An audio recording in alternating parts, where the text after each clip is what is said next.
Hours after the U.S. administration fired the first shot on Friday, China announced additional tariffs on U.S. goods that are of the same scale and intensity and due to take effect on the same date. China's countermeasure is responsive, passive, and reciprocal. The U.S. announcement of imposing additional tariffs on $50 billion worth of Chinese goods follows months of shuttle diplomacy between Washington and Beijing. China has shown utmost sincerity in rounds of negotiations with plans to meaningfully increase purchases of U.S. goods and services to meet demands of Chinese people for higher living standards and help the United States to boost employment. The U.S. side also admitted meaningful progress and important consensus were made in the past rounds of talks as the two sides vowed not to launch a trade war.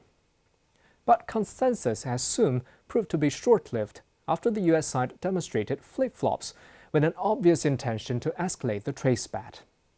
China does not want the trade war, but facing a capricious Washington, China has no choice but to fight back vigorously in defense of its national interests, the trend of globalization, and the world's multilateral trading system. In fact, China has prepared for volatile Washington.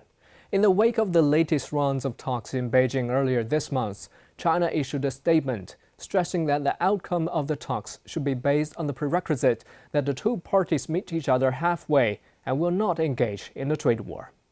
All economic and trade outcomes of the talks will not take effect if the U.S. side imposes any trade sanctions, including raising tariffs. Washington obviously has turned a deaf ear to this serious message of China. When it comes to defending national interests, China means business.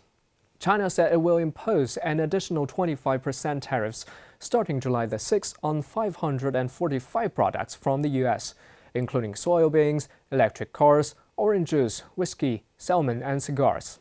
China noticed that the U.S. side had threatened to impose additional tariffs should China take retaliatory measures. This logic of a typical bully won't make China flinch. China is ready to take corresponding measures. In this day and age, launching a trade war is outdated and backward, which begets popular antipathy. Earlier this year, the Trump administration had unilaterally imposed tariffs on steel and aluminum imports, sparking strong opposition even from its major trading partners.